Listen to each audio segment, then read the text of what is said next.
Olá pessoal, tudo bom? Começando mais uma livezinha hoje, né? Aqui com vocês. Hoje nós vamos falar com o Samuel. Samuel, falar um pouquinho da aviação fora no Brasil. Até eu coloquei essa música em homenagem a ele mesmo, porque Samuel eu conheço dos meus tempos de época que eu fazia muita festa, né? E essa música era da antiga Continental, né? A gente estava lá, ia para Continental, antiga Continental aqui em Floripa.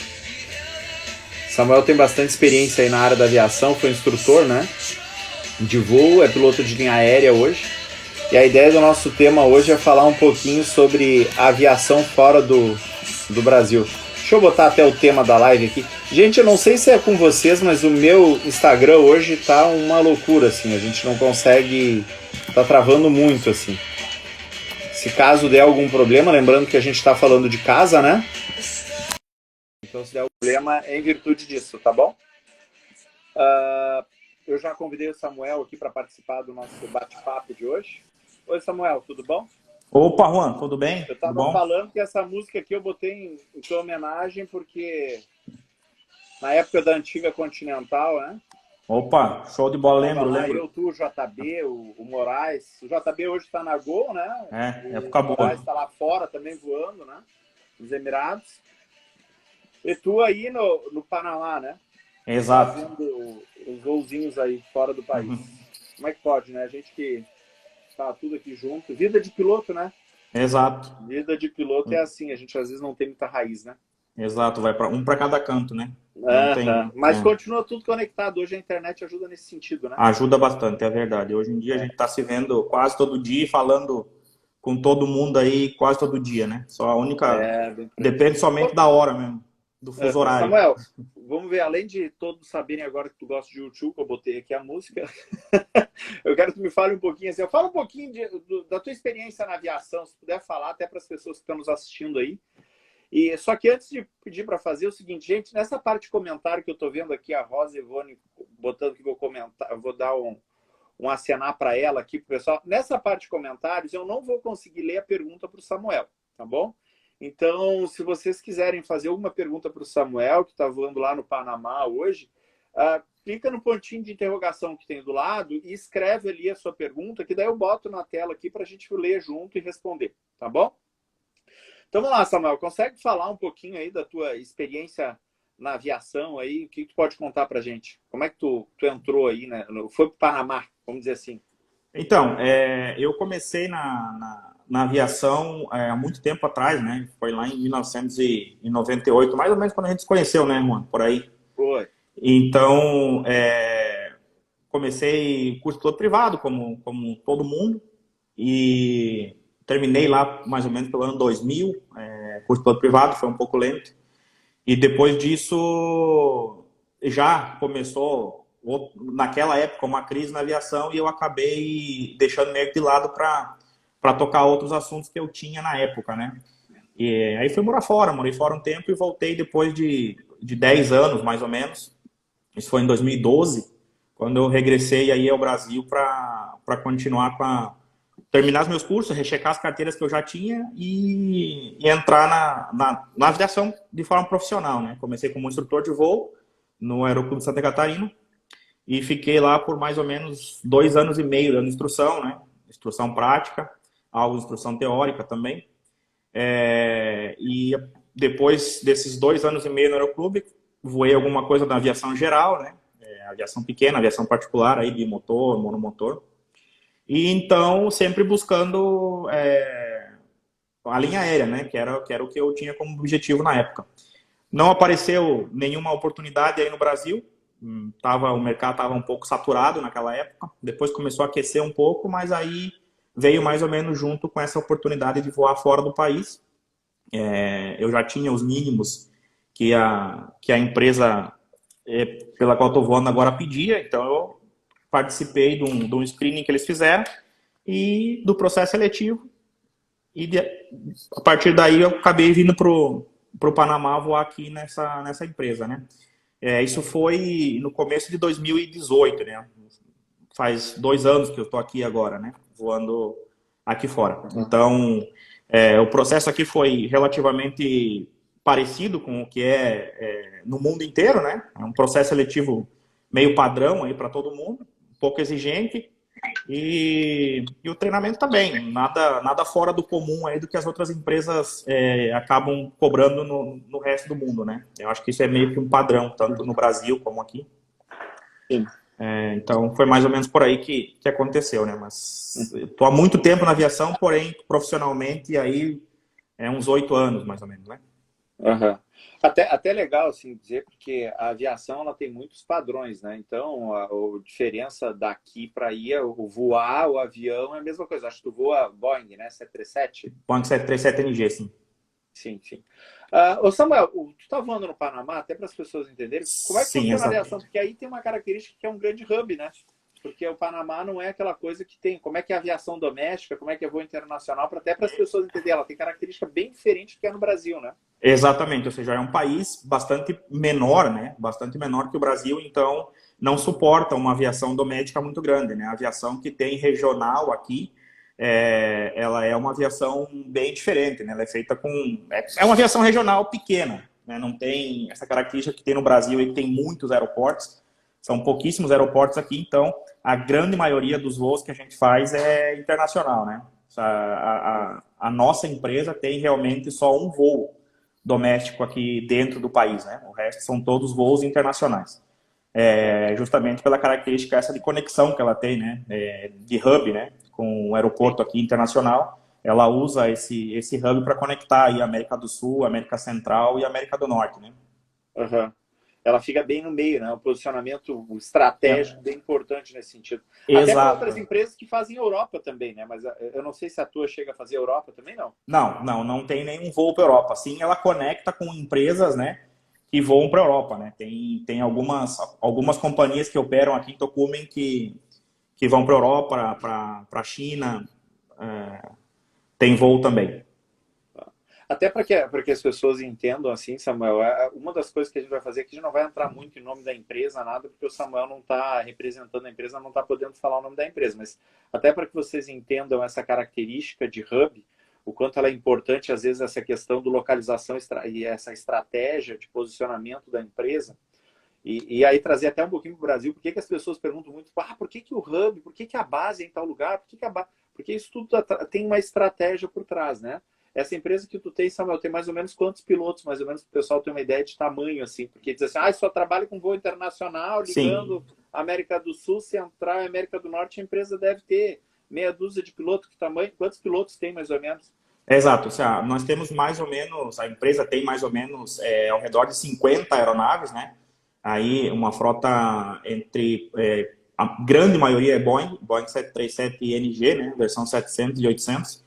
E alguns Embraers, dos quais ela está se desfazendo aos poucos, né? Para ficar com uma frota única de Boeing, né? Pilotos, aproximadamente 1.300, né? Tripulantes técnicos, né? Entre comandantes e copilotos. Uhum. Dos quais aí mais ou menos a metade, que de repente um pouco mais da metade são estrangeiros, Tá. de Essa é uma várias característica nacionalidades. diferente do Brasil também, que no Brasil a gente não pode voar piloto estrangeiro, né? Tem toda uma Uhum. legislação para isso. Aí então chega a quase meio a meio, então estrangeiro e do próprio Mais Panamá. mais ou menos por aí, né? São, se eu não me engano, são 37 nacionalidades voando aqui. Uhum. Meu Deus, que É, loucura. mas E é as padrão, escalas, né? e as escalas como é que funciona? Voa muito diferente ou tem mais ou menos os grupos que voam mais ou menos próximo também ou não? Não, Tudo muda toda hora que nem no Brasil. você se refere a destinos ou a Escala escala? de profissionais, destinos também, né? Não, é mais ou menos misto, né? Então, com a frota Embraer sim que voa para alguns destinos que o Boeing não voa, porém agora imagino que o Boeing vai assumir todos esses destinos, mas a imensa maioria é o Boeing que faz, então a gente pode operar em qualquer destino sempre quando você esteja habilitado, né? Tem alguns aeroportos que são especiais por característica geográfica, alguns aeroportos que são especiais por tema do país, de regulamento, né? Como é o caso dos Estados Unidos, que exige um mínimo para você operar lá. Mas uma vez que você está habilitado nesses aeroportos, você vai operar em todos eles, né? Em toda a malha que a empresa oferece, né?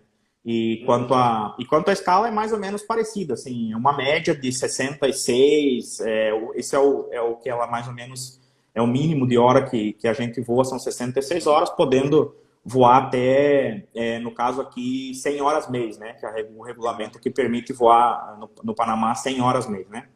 Tá.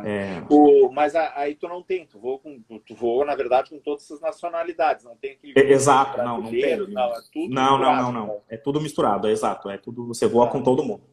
Tá, perfeito. Isso é Gente, bom, né? lembrando que Porque... se der alguma panezinha aqui no Instagram, alguma coisa, porque como a gente está de casa, eu estou aqui no Florianópolis, o Samuel está lá no Panamá, né? Se der algum problema na internet, alguma coisa, a gente retoma a live.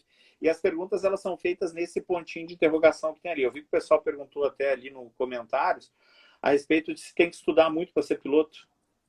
Isso é uma brincadeira que eu faço com os pilotos que dizem assim, não, você quer estudar, não precisa ser piloto, não. Você vai Exato. estudar, não precisa. Ou você estuda ou você é piloto, né? Isso, As essa é a duas. brincadeira, né? Exato. Mas na verdade não é nessa, mas esclarece para esse Não. povo aí. Não. É bem.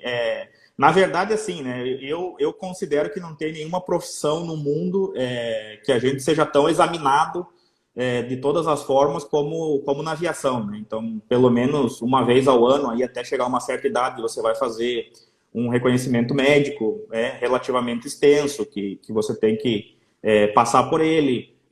2 vezes por ano, no caso da linha aérea, você vai ter que passar por simulador, né, por cheque de IFR, no caso, que no Brasil aí tem o cheque do IFR e o cheque do simulador, aqui são 2 cheques de simulador, um a cada semestre. Então, a gente está sempre sendo examinado, né? E quanto a estudar, lógico, né, a gente tem que sempre se manter, pelo menos, um sistema, um avião, ele é bastante complexo, né? Então, tipo assim, se você estudar todo o sistema dele simplesmente na hora que você entra na empresa para você fazer a prova de ingresso ou fazer a prova de ground school, depois de 3, 4 meses operando, você já meio que esqueceu esse sistema, né? Então, você tem que continuar estudando para manter fresco isso, né? E os procedimentos de emergência, né? Lógico, a gente não tem emergência, eu considero que a manutenção da empresa, a segurança da empresa é muito boa, então raramente você tem algum problema no avião. Eu pessoalmente, nunca tive nenhum. Então, quer dizer, você tem que estar estudando para, na hora de chegar na tua vez de simulador e coisa, você tá mais ou menos, né, com isso na cabeça, né? Que é uma coisa que a gente não pratica. O Rafael GR Paulo dizendo aqui, esse é meu instrutor. Aí tem o Kleberson 80 falando a respeito, lembro muito dele fazer estudando no Aeroclube. Ô Samuel, tem uma perguntinha aqui que o pessoal fez, que é com relação aqui, vamos lá. Que é assim, ó, o Paulo Reato, é isso? Renato, Pablo Reato. Ser, né? Reato, Pablo Reato. Tá bom? Tá bom. Quais são os requisitos que foram exigidos pela CIA do exterior? Quais foram os requisitos? Acho que é uma característica que eu não sei, mas o espanhol influenciou bastante, é uma das dúvidas que eu tenho também. Exato, né? Isso varia muito de empresa para empresa. Eu vou falar da empresa que eu estou trabalhando, né? E o que ela pedia naquele momento. Ela pedia para os pilotos estrangeiros, né? Que tivessem 1.000 horas de experiência totais, que você tivesse a carteira de FR, evidentemente, né? Certificado médico de primeira classe e o certificado de inglês, né? Que a gente chama de certificado ICAO nível 4. Geralmente ela exige entre 4 e 5, né? Então, na época que eu entrei, ela estava pedindo 4.000 horas, certificado médico de primeira classe, né? E o resto você vai fazer aqui, né? Porque você não vem com a carteira do teu país e simplesmente vai voar aqui, né? Você vai ter que fazer uma convalidação, né, para a carteira local, né? Então tem que passar por isso também, né? Você tem que fazer as provas do país aqui, né? Prova de regulamento. No caso aqui foi cobrado toda a prova de piloto comercial, que é uma prova baseada na FAA, e um voo de cheque. Então, para a gente poder ter a carteira do país de piloto comercial e assim poder voar pela empresa, né? Isso foi tu que pagou, te desembolsou ou foi a empresa que desembolsou depois do processo? Alguma coisa a empresa reembolsa, né? Alguma coisa a empresa, as provas e isso ela reembolsa, o voo de cheque a gente pagou, né? O resto, mas não é um absurdo aqui, não é nada assim. Tá. Não, A gente já estava, tu no caso, falou de CMA, como é que funciona aí a parte médica aí? Aqui no Brasil tem o bem, CMA, né? Certificado médico aeronáutico é isso, igual? certificado médico, se chama certificado médico. Tá. É bem parecido, Juan. O inicial, eles vão te exigir uma série de coisas, como aí, né? Eletroencefalograma, raio-x de tórax e tudo isso. E depois o anual, eles vão pedindo mais tranquilo os exames, né? Mas é bem parecido com o no Brasil, né? Agora, aqui deu uma mudada. Então, eles fizeram... um ano eles pedem um pouco menos de coisas e outro ano eles fazem um exame mais completo. Então, digamos que um ano é mais leve, o outro ano é mais completo, né? Tá. Então, é mais ou menos... Mas é parecido com aí no Brasil, né? Eles só não pedem o laudo psicológico todo ano, né? É feito só quando você entra, você faz pela própria empresa uma entrevista psicológica e depois não é mais cobrado isso, né? Como é no Brasil agora. Também, faz direto na empresa? Não, são médicos certificados. Tá, perfeito. Pela autoridade do Panamá, né? Vamos lá. Uma das coisas que eu acho que a gente tem que é um dos motivos que a gente está fazendo essas lives agora é muito a questão do impacto do coronavírus também. Sim. Né? Vocês têm uma característica muito diferente, porque vocês não dependem do país de origem da empresa, né? Porque se só faz um voo doméstico e o restante todos internacionais, vocês dependem dos outros países. Sim. Então a coisa para vocês deve estar mais feia do que para a gente aqui no Brasil. Sim, com certeza, né? Porque o que aconteceu aqui foi que, devido à característica do aeroporto que a gente opera, que é um hub, né? Então, claro, vem gente de todas as nacionalidades aqui, né? Inclusive, antes de começar a engrossar essa pandemia, existia um voo diário da China, né? Então, isso trouxe bastante preocupação para a autoridade de saúde do local, né?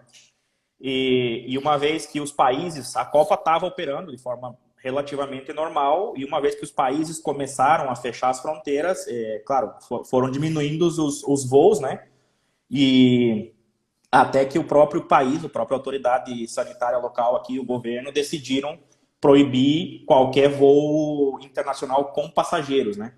E daí não teve outra alternativa para a empresa que fazer o lockdown, né? Que fechar completamente os voos, né? Porque a empresa não transporta carga, não tem avião de carga, são aviões de passageiros que levam carga, evidentemente, né? Mas ela não tem a modalidade de carga, então praticamente pararam 100% das operações, simplesmente ficando alguns voos humanitários, né? Sim. Muito esporádicos, né? Acho que o último foi na semana passada, teve um voo para Argentina e um para São Paulo.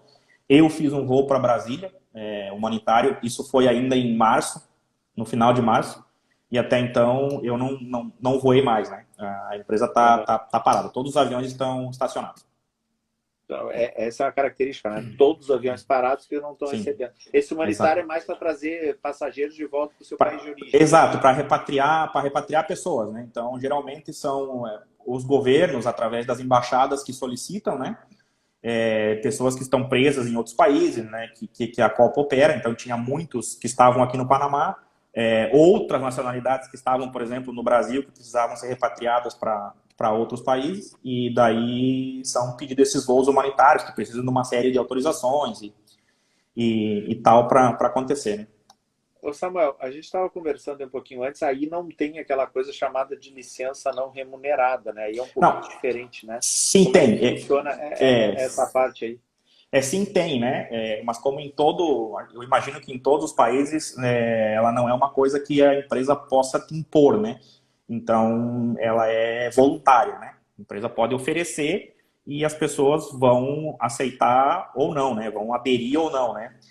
O que tem de diferente aqui, mas que eu imagino que também tem no Brasil com outra figura, né? Que é a suspensão de contrato, né? Que a empresa pede para o Ministério uma suspensão de contrato na qual cessa momentaneamente a obrigação da empresa só com o salário e evidentemente o trabalhador não tem a obrigação de trabalhar, né?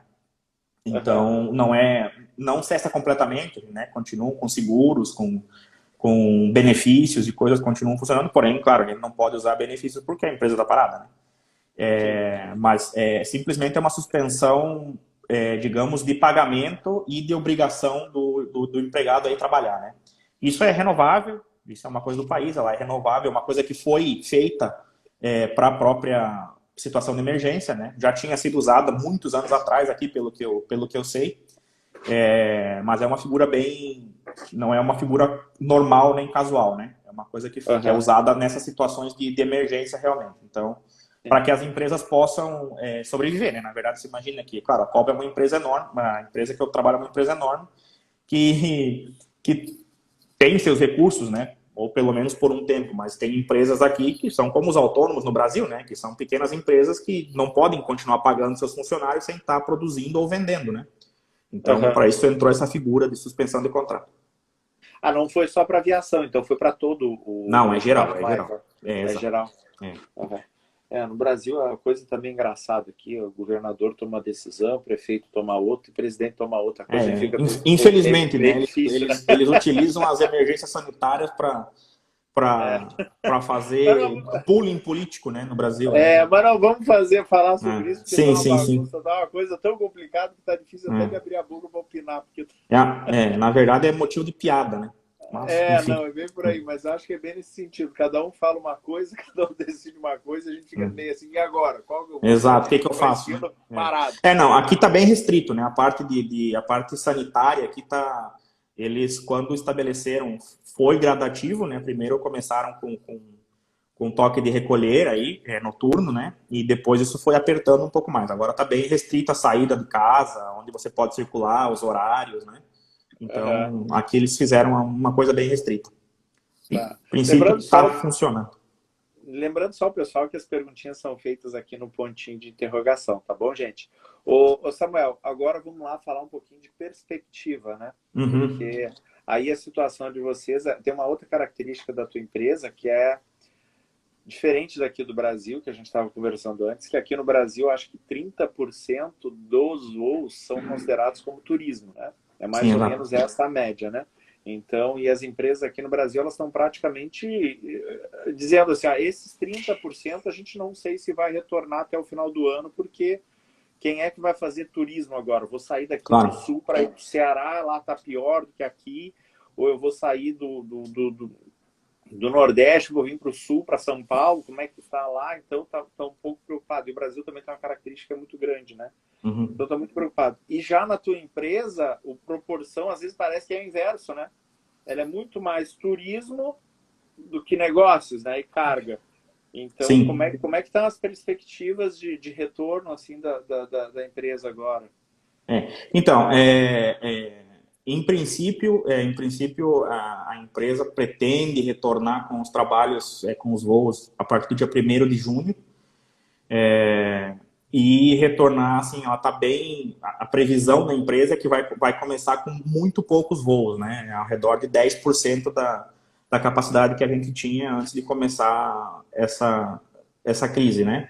Então, essa capacidade vai aumentando. Eu acho que a estimativa, se eu não me engano, da empresa é chegar ao final do ano entre 30% e 40% dos voos, e uma recuperação total, assim, tanto em número de voos como em crescimento, ingresso e coisa, mais ou menos uns 2, 3 anos, né?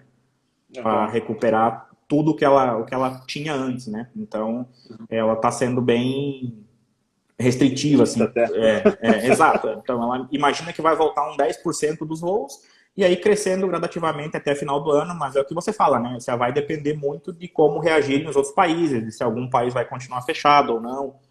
Ou algum país vai fechar ou não, porque, por exemplo, os Estados Unidos, aí a gente não sabe o que vai acontecer, né?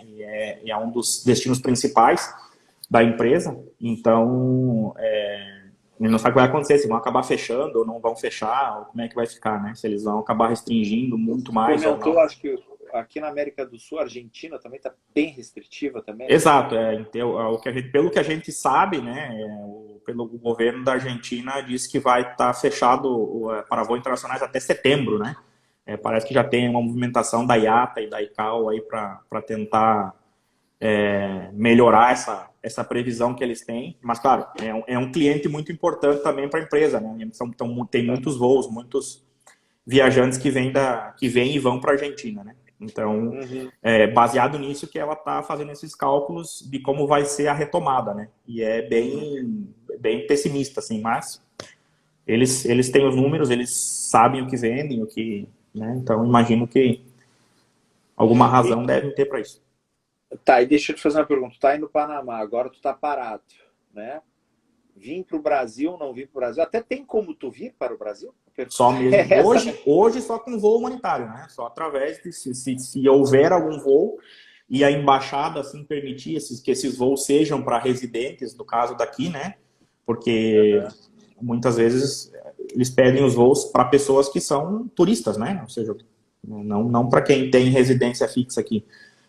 Até que não regressem os voos da empresa regulares, a gente não tem como voltar, né? Para o Brasil e nem Então, para outro lugar. então para ti, na verdade, tu só vai ficar mais fácil para te vir para o Brasil quando vai a tua empresa mesmo abrir os voos, as Claro, empresas aqui sim, começaram sim, a com abrir os voos, certeza. né? Porque Não senão tem outra opção. tá tudo travado. Não, e voltando 10%, a ideia de voltar para o Brasil, tem ideia de voltar para o Brasil ou vai ficar aí enquanto Então, tiver essa loucura? tudo vai depender de como voltarem os voos e do que a empresa precisar da gente aqui, né? Então, a gente decidiu, porque quando começou essa crise, até alguns colegas foram para o Brasil, né? Preferiram ficar aí durante esse período, né?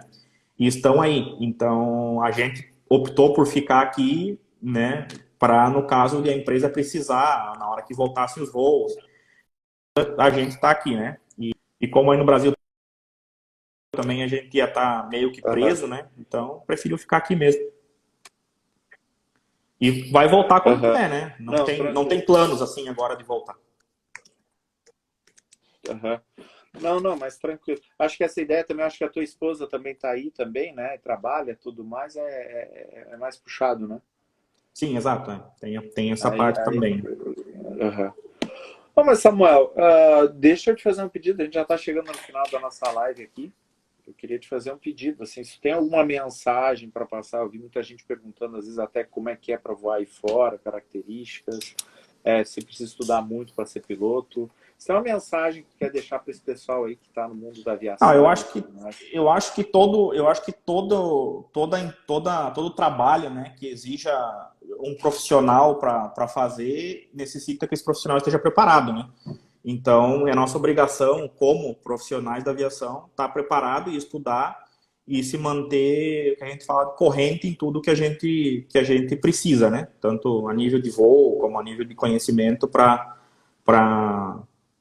cumprir essa função.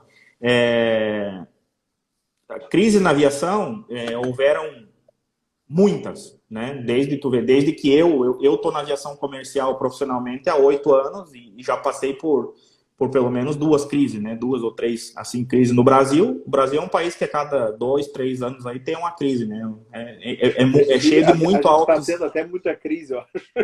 Pois é cheio de muito altos e baixos, né? Então eu sempre falo, né? Quem entra para a aviação e permanece nela porque realmente gosta, né? E tem essa paixão pela aviação que a gente tem, né? Então, porque realmente, além da cobrança das empresas, que varia bastante de uma empresa para outra, de um país para outro, né? As exigências e tudo, é, você tem que estar preparado, né? Hoje você está aqui com um nível de exigência, amanhã você pode estar em outra empresa que tem um nível de exigência maior ou menor, né? Mas relativamente elas vão mantendo um padrão aí para manter essa segurança que todo mundo conhece da aviação, né? Então, quem quer seguir nisso, evidentemente tem que estudar, não é o que o pessoal fala, né? O resto é piada, né? Esse negócio de que ou você é piloto ou você estuda, né? É mentira, né? A gente um pouquinho tem que ir estudando, né? Nada exagerado, Vai né? bem pouquinho. Mas a gente vai, Ô, pelo menos para Samuel, manter as obrigações. deixa eu te fazer uma pergunta que eu fiz para o Pedro, que está voando lá nas Maldivas. E vamos ver como é que tu Pedro te sai Hart. nessa pergunta. Voltar para o Brasil, ficar aí fora, qual é a tua ideia assim, de futuro, vontade, assim, desejo? Voltar para o Brasil, voar aqui, voar aí fora, ou voar no maior avião possível? Então, isso aí são muitas perguntas, né? Cada um tem seus planos. Eu sempre quis voar avião grande, né? Falando assim em termos mais para todo mundo entender aí. O tipo de voo que eu gosto de fazer é voo de longa distância. E isso é uma coisa que a empresa que eu vou me permite, né? A gente tem tanto voo de 40 minutos, 1 hora, como voo de 7 horas e meia, 7 horas, 6 horas e meia, né? Então, isso cada um... A minha ideia é conseguir voar aviões maiores do que eu estou voando agora, né? Aí, se vai ser no Brasil, se vai ser fora, vai depender de como está o mercado. Agora está tudo meio complicado, né? O panorama, não, na verdade, não está muito bonito. Mas a gente sempre acredita que vai melhorar e que a gente vai conseguir, né? Vamos esperar para ver. A voltar para o Brasil? Não posso dizer que não. Depende das oportunidades, né? Agora está tudo muito turvo, né? Muito dúbio, assim, ninguém sabe o que vai acontecer, né? Então, qualquer coisa que oferecerem, a gente está Eu tô te pensando. fazendo essa pergunta até para mexer um pouquinho, porque para que as pessoas, porque quem está no mundo da aviação está principalmente pela paixão, né? As Sim, pessoas ficam pensando que é por causa do dinheiro, nada disso. Tu pode ver que a maioria das perguntas, das respostas são: depende do avião, depende das coisas características do trabalho, muitas vezes do que da parte financeira ou até mesmo do país e a cultura. E isso é bacana. Demonstra que a tua paixão continua. Quem te conhece, assim como eu te conheço, que sabe que tu teve um momento que deu uma baixa aí, foi embora para a Europa, voltou para realizar o sonho de estar na aviação e hoje não sai sim. mais nessa muca. Vamos lutar até o final, né? Vamos lutar até o Uhum. final.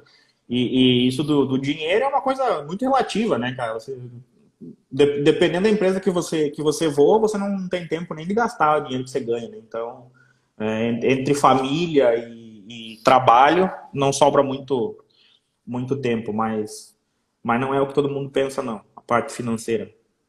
Então tá, Samuel, eu queria te agradecer pelo bate-papo aí. Né? Foi bem bacana a gente conhecer um pouquinho da realidade aí do Panamá, de como é que é a aviação aí, na Eu América que agradeço, Central. agradeço aí a AeroTT pela oportunidade e sempre que precisar, estamos às ordens. Então tá bom, meu amigo. E quando tiver aqui pro Floripa, dá uma ligada pra Com gente tomar um certeza. chopp. Não nessa época de coronavírus, que a gente tem que ficar em casa, né? Mantendo Mas um daí tu metro e bebe meio de daí, eu bebo distância, né? daqui, a gente dá jeito. Então tá. Tá bom? Obrigado, Um Juan, forte aí abraço, pela, viu, pela Samuel? força. Obrigado, viu? Valeu, cara. Um abração. Tchau, Tchau, tchau. tchau, um abraço. Vou voltar na musiquinha aqui, lembrando, gente, que em virtude dessa questão do coronavírus e tudo mais, a gente continua fazendo as lives. Só que as lives agora a gente vai reduzir um pouquinho da frequência. Vou começar a fazer essas lives segundas-feiras, quartas-feiras e sextas-feiras, tá bom? Porque assim vai ficar até melhor para vocês estarem acompanhando e tudo mais, tá bom? Vamos tentar trazer pessoas de outros lugares do mundo aí para estar falando um pouquinho para aviação. Vocês viram que tem características bem diferentes, né? A gente está falando das Maldivas, agora está falando do Panamá. Vamos ver se a gente pega pessoas aí espalhadas pelo mundo todo. Tá bom, gente? Falar um pouquinho também da parte de comissário que está aqui agora no Brasil, está pegando fogo, parece que o pessoal está questionando com relação à profissionalização do comissário. A próxima live que a gente vai fazer vai ser com o comissário de voo. Tá bom, gente? Quarta-feira, então, tá? Então, segunda e quarta-feira. Lembrando que a gente estava fazendo a última live, que era pedindo para as pessoas, e acho extremamente bacana, até para incentivar as pessoas a tirar uma foto, né? Estudando para entrar na aviação, né? Nos livros. Quem tirou foto, quem ainda está voando, uma fotinho lá de quando estava no avião, né? Voando, quando se está trabalhando, tirar uma fotinho no avião, ou se não, até mesmo para relembrar aquelas fotos, né? A saudade que está da sua aeronave, do seu momento de trabalho. E marca a AeroTD, que a gente vai estar compartilhando aqui nas nossas redes sociais. É o momento da gente estar elevando a aviação. Então faça isso, marque uma fotinho, pega uma fotinho aí e bota nas suas redes sociais, aqui no Instagram, como aeronave. Tá bom, gente? Um forte abraço e até quarta-feira.